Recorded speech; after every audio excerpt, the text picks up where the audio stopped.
നമസ്കാരം. എല്ലാ പ്രിയപ്പെട്ട കൂട്ടുകാർക്കും നമ്മുടെ നവോത്ഥാന ക്ലാസ്സിലേക്ക് ഹാർദമായ സ്വാഗതം. നമ്മൾ ഇന്ന് പഠിക്കുന്ന ഒരു പേര് അല്ലെ, ആ പേരിന്റെ ആദ്യത്തെ ഭാഗം പറയുമ്പോൾ തന്നെ നമ്മുടെ മനസ്സിലൊരു പേര് അല്ല, മിതവാദി. മിതവാദി എന്ന പേര് കേൾക്കുമ്പോൾ ഇന്ത്യൻ നാഷണൽ കോൺഗ്രസിൽ ഉണ്ടായിരുന്ന മിതവാദികളോ തീവ്രവാദികളോ അങ്ങനെയുള്ള ചിന്തയായിരിക്കും നമ്മുടെ മനസ്സിൽ ആദ്യം എത്തുന്നത്. മിതവാദി കൃഷ്ണൻ എന്ന് പറയുമ്പോൾ ചിലപ്പോൾ ചിലരെങ്കിലും ചിന്തിച്ചേക്കാം, ഗോപാലകൃഷ്ണ ഗോഖലെയുടെയൊക്കെ നേതൃത്വത്തിൽ രൂപീകരിക്കപ്പെട്ടിരുന്ന ഇന്ത്യൻ നാഷണൽ കോൺഗ്രസിലെ മിതവാദി വിഭാഗത്തിൽ പ്രവർത്തിച്ചിരുന്ന വ്യക്തിയായിരിക്കാം ഈ കൃഷ്ണൻ എന്ന് പലരും കരുതിയേക്കാം. പക്ഷേ അതല്ല വാസ്തവം. ഇദ്ദേഹം മിതവാദി എന്ന് പേരായ ഒരു ജേർണൽ ഉണ്ടായിരുന്നു, ഒരു പ്രസിദ്ധീകരണം ഉണ്ടായിരുന്നു, ഒരു പത്രം ഉണ്ടായിരുന്നു. ആ പത്രത്തിന്റെ എഡിറ്ററായിട്ട് പ്രവർത്തിച്ചു കഴിഞ്ഞപ്പോഴാണ് ആ പത്രത്തിന്റെ പേരിൽ മിതവാദി കൃഷ്ണൻ എന്ന പേരിൽ അറിയപ്പെടുന്നത്.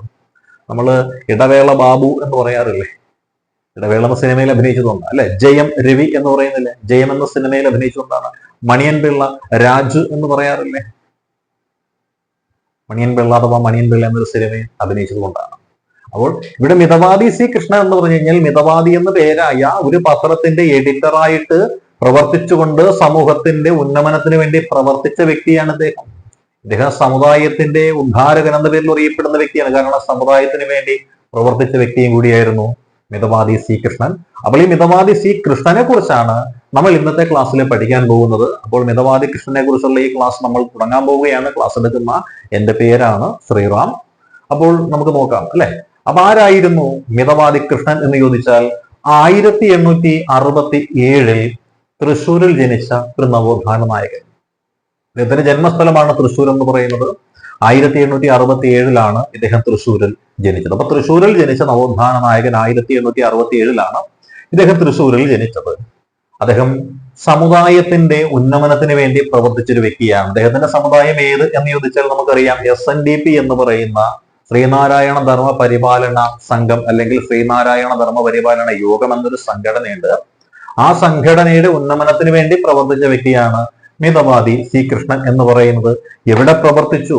ഗുരു, അതുപോലെ ഡോക്ടർ പൽപു, അതേപോലെ കുമാരനാശാൻ എന്നിവർ നേതൃത്വം നൽകിയ SNDP യോഗം, ആ സംഘത്തിന്റെ പ്രവർത്തനങ്ങൾക്ക് മലബാറിൽ നേതൃത്വം കൊടുത്തു എന്നുള്ളതാണ് ഇദ്ദേഹത്തിന്റെ പ്രസക്തി എന്ന് പറയുന്നത്. മൂർക്കോത്ത് കുമാരന്റെ വലങ്കൈയായിട്ട് പ്രവർത്തിച്ച വ്യക്തിയായിരുന്നു മിതവാദി സി കൃഷ്ണൻ എന്ന് പറയുന്നത്. മൂർക്കോത്ത് കുമാരനും എഡിറ്ററും സ്ഥാപകനും ഒക്കെ ആയിട്ടിരുന്നൊരു പത്രമുണ്ടായിരുന്നു. ആ പത്രമാണ് മിതവാദി എന്ന് പറയുന്നത്. മൂർക്കോത്ത് കുമാരൻ മദ്രാസിലേക്ക് ജഡ്ജായി ജോലി കിട്ടി പോയി കഴിഞ്ഞപ്പോൾ ആ മിതവാദിയുടെ സാരഥ്യം 1913 നമ്മുടെ കൃഷ്ണൻ ഏറ്റെടുത്തു. അന്നു മുതൽ മിതവാദി എന്ന പത്രത്തിന്റെ ആശയും നാവും ആവേശവും എല്ലാമായിട്ട് മാറിയത് കൊണ്ടാണ് അദ്ദേഹത്തെ നമ്മൾ മിതവാദി സി കൃഷ്ണൻ എന്ന് പേരിട്ടുകൊണ്ട് വിളിക്കുന്നത്, അല്ലെങ്കിൽ മിതവാദി കൃഷ്ണൻ അല്ലെങ്കിൽ മിതവാദി എന്ന് പേരിട്ട് വിശേഷിപ്പിക്കുന്നത്. ഈ പത്രത്തിലാണ് നമ്മുടെ കുമാരനാശൻ ആദ്യമായിട്ടൊരു കൃതി എഴുതിയത്. കുമാരനാശന്റെ കൃതിയുടെ പേരെന്തായിരുന്നു? അത് വീണപ്പൂവ് എന്നായിരുന്നു. അപ്പൊ കുമാരനാശൻ വീണപ്പൂവ് എന്ന കൃതി ആദ്യമായിട്ട് എഴുതിയപ്പോൾ അത് പ്രസിദ്ധീകരിച്ച പത്രം ഏതെന്ന് ചോദിച്ചാൽ അത് മിതവാദി എന്നുള്ള പത്രത്തിലാണ് പ്രസിദ്ധീകരിച്ചിരുന്നത്. ഇദ്ദേഹത്തിന്റെ ആ ഒരു പത്രമാസികകൾ കൈകാര്യം ചെയ്യുവാനുള്ള കഴിവ് കണ്ടു കഴിഞ്ഞപ്പോഴാണ് സഹോദരൻ അയ്യപ്പൻ നേതൃത്വം കൊടുത്തൊരു പത്രമുണ്ടല്ലോ, അതിന്റെ പേരെന്തായിരുന്നു? യുക്തിവാദി അല്ലെ. യുക്തി ഏന്തി മനുഷ്യന്റെ ബുദ്ധിശക്തി ഘണിച്ചതിൽ ലഭ്യമല്ലാതില്ലൊന്നും ലോകവിജ്ഞാന രാശിയിൽ എന്ന് നമ്മൾ പാടിയ, അതൊക്കെ ഓർക്കുന്നുണ്ടോ?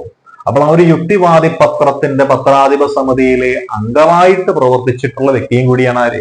നമ്മുടെ മിതവാദി സി കൃഷ്ണൻ എന്ന് പറയുന്ന വ്യക്തി. അപ്പൊ മിതവാദി അങ്ങനെ പ്രവർത്തിച്ചിട്ടുള്ള ഒരു വ്യക്തിയാണ്. അപ്പോൾ അങ്ങനെയുള്ള ഈ മിതവാദി സമുദായവുമായി ബന്ധപ്പെട്ടുകൊണ്ട് കുറച്ച് പ്രവർത്തനങ്ങളൊക്കെ ചെയ്തിട്ടുണ്ടായിരുന്നു. മലബാർ മേഖലയിലുള്ള SNDP വിഭാഗത്തിൽപ്പെട്ട ആളുകളെ കൂട്ടിയോജിപ്പിച്ചുകൊണ്ട് അദ്ദേഹം എന്ത് ചെയ്തു? ഒരു ബാങ്ക് രൂപീകരിച്ചു. ആ ബാങ്കിന്റെ പേരായിരുന്നു കാലിക്കറ്റ് ബാങ്ക് എന്ന് പറയുന്നത്. 1909 കാലിക്കറ്റ് ബാങ്ക് രൂപീകരിച്ചത്. 1909 കാലിക്കറ്റ് ബാങ്കിന്റെ സ്ഥാപകന്റെ പേരാണ് മിതവാദി സി കൃഷ്ണൻ എന്ന് പറയുന്നത്.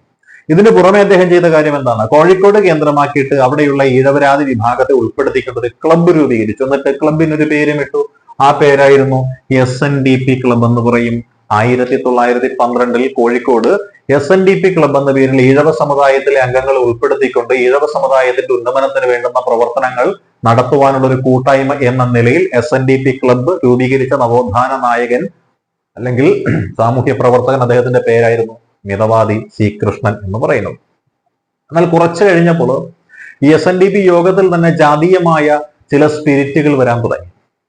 ഗുരുദേവൻ പറഞ്ഞ കാര്യങ്ങൾക്ക് വിഭിന്നമായ പല കാര്യങ്ങളും SNDP യോഗത്തിന്റെ നേതൃത്വത്തിൽ ഇരിക്കുന്ന ആളുകൾ ചെയ്ത് തുടങ്ങിക്കഴിഞ്ഞപ്പോൾ നമ്മുടെ മിതവാദി ശ്രീകൃഷ്ണനെ SNDP എന്ന ആ സംഘടനയോടുള്ള താല്പര്യം നഷ്ടമാവുകയും അദ്ദേഹം പതുക്കെ മറ്റൊരു മതത്തിലേക്ക് പരിവർത്തനം ചെയ്യുകയും ചെയ്തു.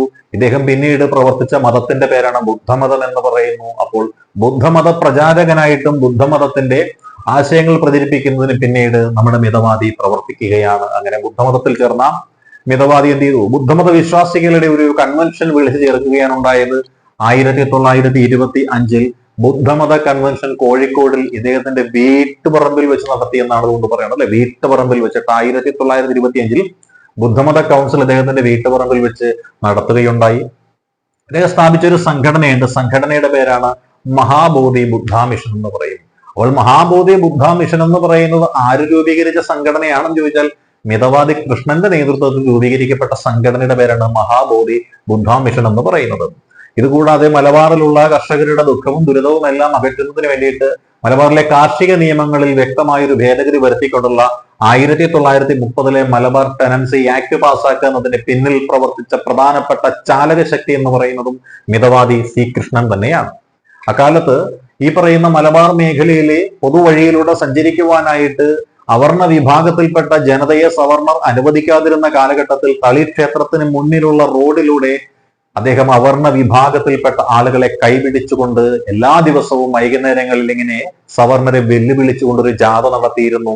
ഇതാണ് തളി ക്ഷേത്ര സമരം എന്ന പേരിൽ അറിയപ്പെട്ടിരുന്ന അല്ലെ. തളി ക്ഷേത്രത്തിലെ പൊതുനിരത്തിലൂടെ റോഡിലൂടെയുള്ള സഞ്ചാര സ്വാതന്ത്ര്യം അവർണ വിഭാഗത്തിൽപ്പെട്ട ആളുകൾക്ക് നേടിക്കൊടുക്കുന്നതിന് വേണ്ടി നടത്തിയ സമരമാണ് തളി ക്ഷേത്ര സമരം എന്ന് പറയുന്നത്.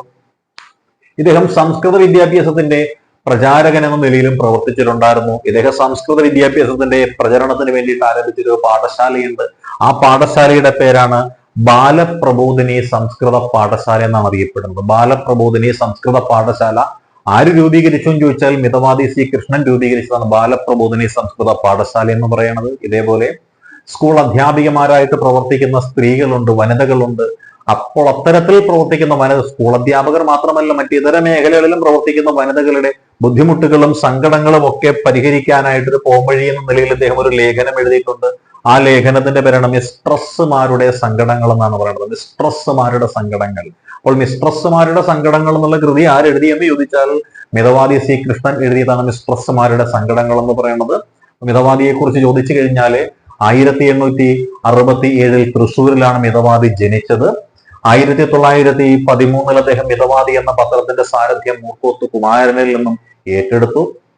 തുടർന്ന് അദ്ദേഹം എന്ത് ചെയ്തു? സമുദായത്തിന്റെ ഉന്നമനത്തിന് വേണ്ടുന്ന കാര്യങ്ങൾ പ്രചരിപ്പിക്കുവാൻ ഈ പത്രത്തെ ഉപയോഗിച്ചു. കുമാരനാശാന്റെ വീണപ്പൂവ് പ്രസിദ്ധീകരിച്ചത് ഈ പറയുന്ന നമ്മുടെ പത്രമായ മിതവാദിയിലാണ്.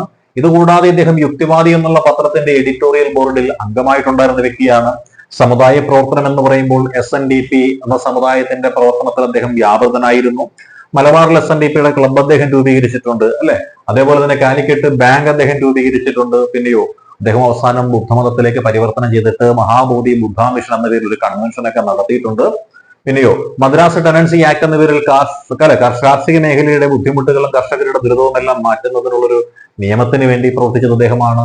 1917 മലബാറിലെ തളി ക്ഷേത്ര സമരത്തിന് നേതൃത്വം കൊടുത്ത വ്യക്തിയും മറ്റാരുമല്ല. ആരായിരുന്നു? നമ്മുടെ ഈ പറയുന്ന മിതവാദി ശ്രീകൃഷ്ണനാണ്. സംസ്കൃത പ്രചരണത്തിന് വേണ്ടിയിട്ട് ഇദ്ദേഹം ബാലപ്രബോധിനി സംസ്കൃത പാഠശാല എന്ന് പറയുന്ന ഒരു പാഠശാലയൊക്കെ സ്ഥാപിച്ചിട്ടുണ്ട്. ആ മിസ്ട്രസ്സുമാരുടെ സങ്കടങ്ങൾ എന്ന പേരിൽ ഒരു കൃതിയിൽ ഇദ്ദേഹം എഴുതിയിട്ടുണ്ട്. അപ്പോൾ മിതവാദി ശ്രീകൃഷ്ണനെ കുറിച്ചുള്ള കാര്യങ്ങൾ എല്ലാവർക്കും വ്യക്തമായി എന്ന് വിശ്വസിച്ചുകൊണ്ട് നിർത്തുന്നു. All the best.